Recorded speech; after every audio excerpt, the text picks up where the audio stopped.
With 1 to 3 inches of snow on the way here in Pittsburgh, find out how the city plans to keep the roads safe for drivers.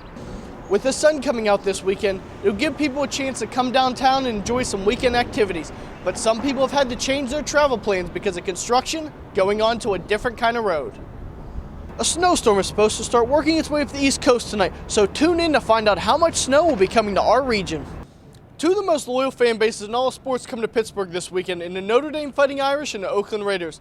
Not only does this mark a big opportunity for local teams, it also marks a big opportunity for local businesses. At one time, the city of Pittsburgh was anything but a green city. That was the past, and now the city has changed, and the building behind me is a prime example of that. To most people, these rivers are just another piece of scenery around the city, but to one group of people, these rivers mean more than just that. When the fountain opens in the spring, that marks the beginning of endless activities in the city. But as the leaves start to fall now, that doesn't mean that the fun has to end. According to the Center for Victims, 1 in 4 women will experience rape in their lifetime. Experts say the crime is often misunderstood. People think that rape is about sex, but it's really about controlling another person and gaining power. The National Sexual Violence Resource Center reports that 1 in 5 women are sexually assaulted while they were in college. Statistics from the Point Park Crime Report show that sex assault crimes at the university have increased every year since 2010.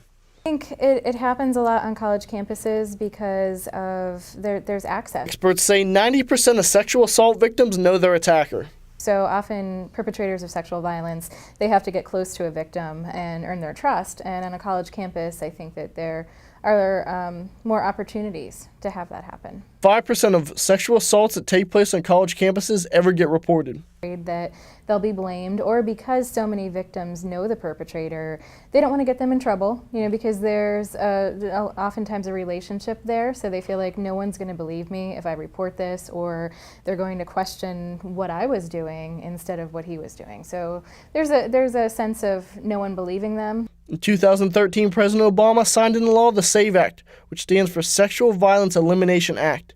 It requires all institutions of higher learning to educate students, faculty, and staff on rape prevention.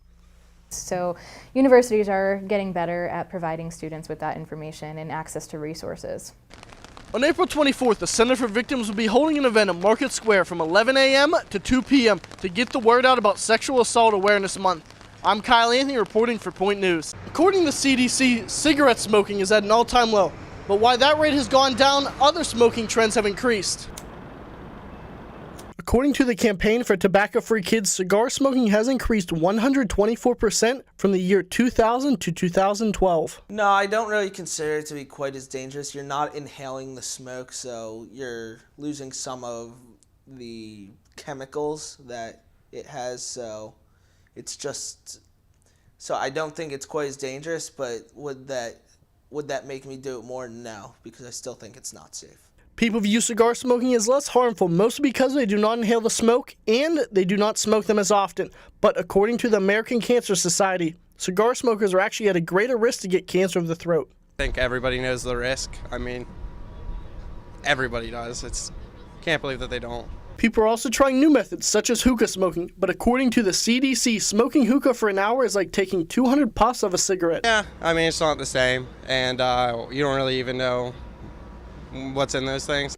Electric cigarettes are becoming a popular way for people to kick the habit, but because they're so new, there's no real information when it comes to the side effects. Electric cigarettes are interesting. I used to like them, and then I saw the research study done about them saying that they're not really good for you.